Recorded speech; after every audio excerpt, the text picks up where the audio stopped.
Hello friends, स्वागत है मेरे YouTube चैनल पर। मैं आज आपके लिए लेकर आया हूँ श्रीकांत मूवी, और आपको मूवी देखनी है तो वीडियो को पूरा देखो। श्रीकांत मूवी का एस्टिमेट बजट 20 करोड़ से 50 करोड़ के बीच का है और मूवी का estimate box office collection 63 crore का है। और श्रीकांत का जन्म आंध्र प्रदेश के एक किसान परिवार में हुआ। माता पिता खेती बाड़ी कर घर चलाते थे और बिल्कुल पढ़े लिखे नहीं थे, लेकिन उन्होंने श्रीकांत को पढ़ने लिखने के लिए हमेशा मोटिवेट किया। उनके पिता से कई बार पड़ोसियों ने कहा कि तुम्हारा बेटा अंधा है, इसे पढ़ा लिखा कर क्या करोगे।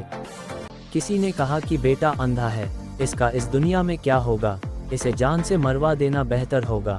बहुत से लोगों ने ये भी कहा कि ये बच्चा बुढ़ापे में तुम्हारा सहारा नहीं बन पाएगा, इसलिए इसकी परवरिश पर कोई खर्चा करने की ज़रूरत नहीं है।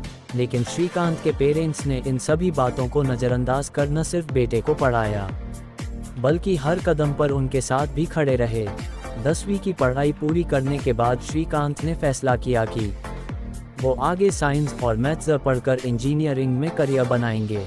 लेकिन जिस स्कूल में वो पढ़ते थे, उन्होंने एक ब्लाइंड स्टूडेंट को 11वीं में साइंस देने से मना कर दिया। इसके बाद श्रीकांत कई दूसरे स्कूलों में एडमिशन के लिए गए, लेकिन हर जगह उन्हें ये कहकर मना कर दिया गया कि ब्लाइंड स्टूडेंट के लिए साइंस पढ़ना रिस्की हो सकता है। लेकिन श्रीकांत चुपचाप सब सहते रहने वालों में से नहीं थे। वो स्कूल के इस फैसले के खिलाफ आंध्र प्रदेश हाई कोर्ट पहुंच गए।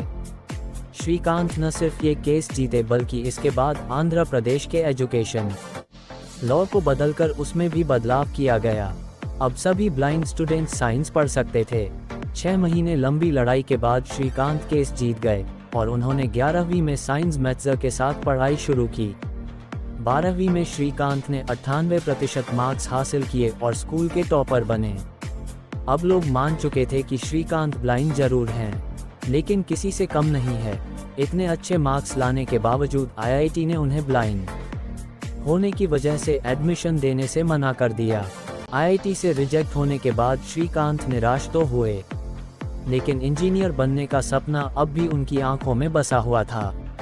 इसके बाद उन्होंने मैसाचुसेट्स इंस्टीट्यूट ऑफ टेक्नोलॉजी यानी MIT कैम्ब्रिज में अप्लाई किया और सिलेक्ट हो गए, और यहाँ मैनेजमेंट साइंस पढ़ने वाले पहले इंटरनेशनल ब्लाइंड स्टूडेंट बने। MIT को यूनाइटेड स्टेट्स का बेस्ट टेक्निकल इंस्टीट्यूट माना जाता है। MIT से ग्रेजुएशन करने के बाद श्रीकांत को देश विदेश की कंपनियों ने अच्छे पैकेज पर नौकरी ऑफर की, लेकिन ये सभी ऑफर उन्होंने ठुकरा दिए। वो समझ चुके थे कि उनकी तरह हर व्यक्ति इतनी लंबी और मुश्किल लड़ाई नहीं लड़ सकता, इसलिए वो भारत में ही एक कंपनी शुरू करना चाहते थे, जहां उनके जैसे स्पेशली एबल्ड लोगों को काम मिल सके। साल 2012 में श्रीकांत बोला ने बोलेंट इंडस्ट्रीज शुरू की। इस कंपनी में रतन टाटा जैसे लोगों ने इन्वेस्टमेंट किया है। पैकेजिंग सॉल्यूशंस देने वाली ये कंपनी प्रॉफिटेबल है और यहाँ करीब 600 लोग काम करते हैं। इनमें से ज़्यादातर कर्मचारी डिसेबल्ड हैं। और दोस्तों, श्रीकांत में मेन एक्टर के तौर पर राजकुमार राव, शरद केलकर और कार्तिक सीतारामन है, और मेन एक्ट्रेस के तौर पर अलाया F और ज्योतिका है। और श्रीकांत मूवी के डायरेक्टर तुषार हीरानंदानी जी है। श्रीकांत मूवी को 4.8 की रेटिंग मिली है और श्रीकांत मूवी 10 मई 2024 को रिलीज हुई थी। जिसको मूवी देखनी है वो कमेंट करो। सो प्लीज दोस्तों, subscribe my YouTube channel for upcoming latest movies interesting review. दोस्तों, आपका एक लाइक और एक सब्सक्राइब बहुत मोटिवेशन देता है वीडियो बनाने का। सो प्लीज दोस्तों, subscribe my YouTube channel for upcoming latest movies interesting review.